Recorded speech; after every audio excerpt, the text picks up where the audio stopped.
ഇത് ഞങ്ങളുടെ ഒരു വൈകുന്നേരമാണ്. ഞാൻ സന്ധ്യയ്ക്ക് വിളക്കൊക്കെ കത്തിച്ചിട്ട് ജസ്റ്റ് മുറ്റത്തൊക്കെ ഒന്ന് നടന്നായിരുന്നു. പിന്നെ പോയി ചായയൊക്കെ ഇട്ട് ചായ കുടിച്ച് അതിനിടയ്ക്ക് നോക്കിയപ്പോഴത്തേക്ക് പൂച്ചക്കുട്ടന്മാർ വികൃതി തുടങ്ങിയായിരുന്നു. ഒരാൾ എൻ്റെ പാവാടയിൽ കിടന്ന് നന്നായിട്ട് തൂങ്ങുന്നുണ്ട്. ഒരാളാണെങ്കിൽ ഇപ്പോഴും പിന്നെ ടി വി സ്റ്റാൻഡിൻ്റെ മണ്ടയിലാണ് കയറുന്നത്. അപ്പോൾ അതിൻ്റെ വൈഫൈ ഒക്കെ തട്ടിയിടുമെന്ന് പേടിച്ചിട്ടാണെങ്കിൽ ഞാൻ ഇടയ്ക്കിടയ്ക്ക് താഴെ ഇറക്കി കൊടുക്കുമായിരുന്നു. എപ്പോഴും ഫുൾ ടൈം കളിയാണ് രണ്ടുപേരും. കളി ഉറക്കം അങ്ങനെയാണ് ഇപ്പോൾ അവരുടെ രാവിലെ തൊട്ടുള്ള മെനു തുടങ്ങുന്നത് തന്നെ അങ്ങനെയാണ്.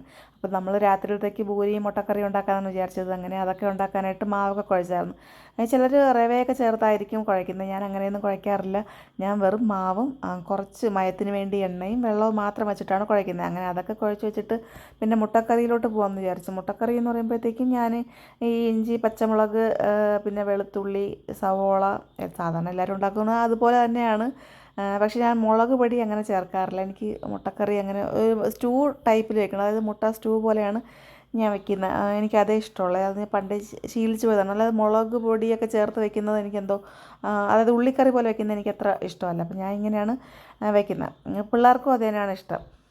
കുരുമുളക് പൊടിയൊക്കെ ഇടും. പൊടി അത് മല്ലിപ്പൊടി, മുളക് പൊടി ഇടത്തില്ല. മല്ലിപ്പൊടി, കുരുമുളക് പൊടി, പച്ചമുളക്, കറി മസാല എല്ലാം കൂടി പൊടിച്ചത് അത്രയൊക്കെ മാത്രമേ ഞാൻ ഇടത്തുള്ളൂ. എന്നിട്ട് തേങ്ങാപ്പാൽ രണ്ടാം പാൽ ഒഴിച്ചാണ് മിക്സ് ചെയ്യുന്നത്. അത് കഴിഞ്ഞ് അത് ഇളക്കിയ ശേഷം മാത്രം നന്നായിട്ട് ഇളക്കി തിള വന്ന ശേഷം മാത്രമാണ് ഞാൻ അതിലോട്ട് ഒന്നാം പാൽ ഒഴിച്ചു കൊടുക്കുന്നത്. അപ്പോൾ നല്ല അടിപൊളിയായിട്ടിരിക്കും. നല്ല പ്രത്യേക ഒരു ടേസ്റ്റുമാണ്.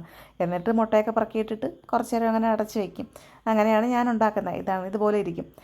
പിന്നെ പൂരി പരത്താനായിട്ട് പൂരി പരത്തി കേട്ടോ. ഞാൻ പരത്തുമ്പോഴത്തേക്ക് ഇപ്പോൾ കറക്റ്റ് റൗണ്ടിനെ കിട്ടുന്നുണ്ട്. നേരത്തെ അങ്ങനെയൊന്നും കിട്ടത്തില്ലായിരുന്നു. അപ്പോൾ തമ്പുരുവിനൊരാഗ്രഹം അവൾക്കും കൂടി പരത്തണമെന്ന് അങ്ങനെ അവൾക്കും കൊടുത്തായിരുന്നു. കുഴപ്പമില്ല കേട്ടോ അവൾക്ക്. കാരണം ആദ്യമായിട്ട് പരത്തണമെങ്കിൽ നല്ലൊരു പുരോഗമനമുണ്ട്. അപ്പോൾ നോക്കിയപ്പോഴത്തേക്ക് അവനും പരത്തണമെന്ന് ആഗ്രഹം.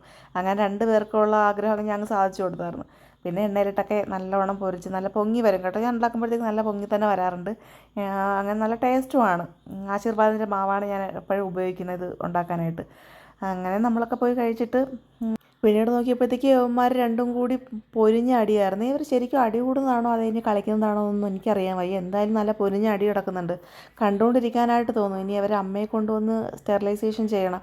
ഇല്ലെങ്കിൽ വീണ്ടും വീണ്ടും പ്രസവിച്ചുകൊണ്ടിരിക്കത്തില്ലേ. അമ്മ ഇടയ്ക്കിടയ്ക്ക് മുങ്ങുന്നുണ്ട്. അപ്പോൾ എനിക്കതിൻ്റെ പുറകെ പോകാനായിട്ട് പറ്റൂലല്ലോ. ഇടയ്ക്കിടയ്ക്കേ വരാറുള്ളൂ ഇപ്പോൾ. അപ്പോൾ ആ ഒരു ടൈമിൽ മാത്രമേ ഈ പാൽ കൊടുക്കുന്നുള്ളൂ. ഇനി അവർക്ക് എന്തെങ്കിലുമൊക്കെ ഫുഡ് കൊടുത്ത് തുടങ്ങണം. കുറേശ്ശെ ഈ പാലൊക്കെ നിറപ്പിച്ച് വെള്ളം ചേർത്ത് കൊടുക്കേണ്ടി വരും. അല്ലാതെ ഇപ്പോൾ കുടിച്ച് തുടങ്ങുന്നുണ്ട്. കുറച്ചായിട്ട് കുടിച്ച് തുടങ്ങുന്നുണ്ട്. അപ്പോൾ ഇനി അവരെ കാര്യമൊക്കെ നോക്കണം. എന്നിട്ട് ഇനി എല്ലാ പൂച്ചകളെയും കൂടെ നോക്കാൻ എനിക്ക് പറ്റത്തില്ല. ഇപ്പോൾ തന്നെ എല്ലാവരും പറയുന്നുണ്ട് പൂച്ചയെ അകത്ത് കേട്ടില്ല എന്നൊക്കെ. എനിക്കെന്തോ അങ്ങനെ പറഞ്ഞാൽ ആര് പറഞ്ഞാലും ഞാൻ കേൾക്കത്തില്ല. ഞാൻ എന്തായാലും ഇവരെ നന്നായിട്ട് നോക്കും. ഇവരാണെങ്കിൽ അങ്ങനെ കുറച്ചൊക്കെ പുറത്തൊക്കെ ഇറങ്ങി തുടങ്ങി. ഇനി ഇവിടെ നിന്ന് പോയി വേറെ എങ്ങോട്ടെങ്കിലും പോകുമെന്ന് എനിക്ക് അറിഞ്ഞുകൂടാ. എന്തായാലും ഇവിടെ തന്നെ കിടക്കുമെന്നാണ് എൻ്റെ ഒരു പ്രതീക്ഷ. കിടക്കുന്നിടത്തോളം കാലം കിടക്കട്ടെ. എന്തായാലും ഇവിടുന്ന് ഫുഡ് കിട്ടുന്നതുകൊണ്ട് എന്തായാലും അമ്മ പൂച്ച കൊണ്ടുപോകത്തില്ലായിരിക്കും. അപ്പോൾ ഇന്നത്തെ വീഡിയോ ഇത്രയേ ഉള്ളൂ. എല്ലാവർക്കും ശുഭരാത്രി.